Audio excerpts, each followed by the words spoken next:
भारत के विदेश मंत्री एस जयशंकर ने चीन को लेकर एक बड़ा बयान दिया है। एस जयशंकर ने कहा है कि चीन सीमा समझौते का उल्लंघन कर रहा है और साफ तौर पर इन समझौतों को दरकिनार कर रहा है। दरअसल विदेश मंत्री रविवार को ब्राजील में एक कम्युनिटी प्रोग्राम को संबोधित कर रहे थे। जयशंकर ने ब्राजील के साओ पाउलो में भारतीय समाज के साथ बातचीत में ये बात कही। उन्होंने कहा कि रिश्ते भरोसे की बुनियाद पर बनते हैं। एक दूसरे का सम्मान ही रिश्ते को आगे बढ़ाता है। किसी रिश्ते को मजबूती देने के लिए एक दूसरे के सम्मान की जरूरत होती है, मगर चीन के मामले में ऐसा नहीं है। उन्होंने कहा कि चीन ने बॉर्डर पर सीमा समझौते का उल्लंघन किया है। चीन ने बॉर्डर एरिया और गलवान में जो किया है वो सीमा समझौते का उल्लंघन है। आगे बात करते हुए जयशंकर ने कहा कि भारत की स्वतंत्रता के 75 वर्ष पूरे हो गए हैं।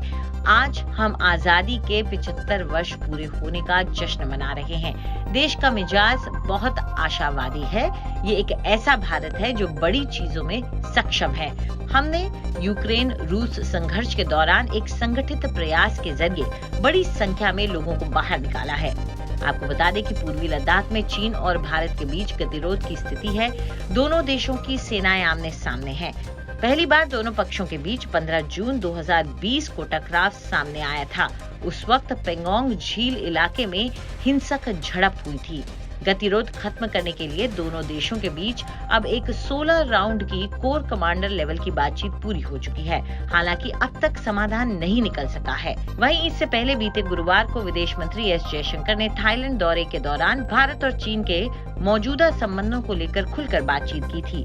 जयशंकर ने एशिया की सदी की संभावना पर भी रुख साफ किया था। उन्होंने कहा था कि भारत और चीन के एक साथ आने पर ही एशिया की सदी का सपना साकार हो सकेगा, लेकिन अगर भारत और चीन एक साथ नहीं आए तो ये संभव नहीं हो पाएगा। बहरहाल हमारी इस वीडियो को लेकर आपकी क्या राय है, कमेंट सेक्शन में हमें लिखकर जरूर बताएं। साथ ही देश और दुनिया की तमाम बड़ी खबरों के लिए सब्सक्राइब करें आज तक।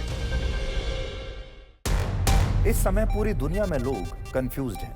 वो समझ नहीं पा रहे हैं क्या सही है, क्या गलत है, क्या सच है, क्या झूठ है। और ये स्पष्टता हम आपको अपने इस नए शो में देंगे। सब कुछ ब्लैक एंड व्हाइट में बताएंगे। इस शो में मेरे बालों के अलावा कुछ ग्रे नहीं होगा। हर खबर ब्लैक एंड व्हाइट की तरह बिल्कुल स्पष्ट होगी।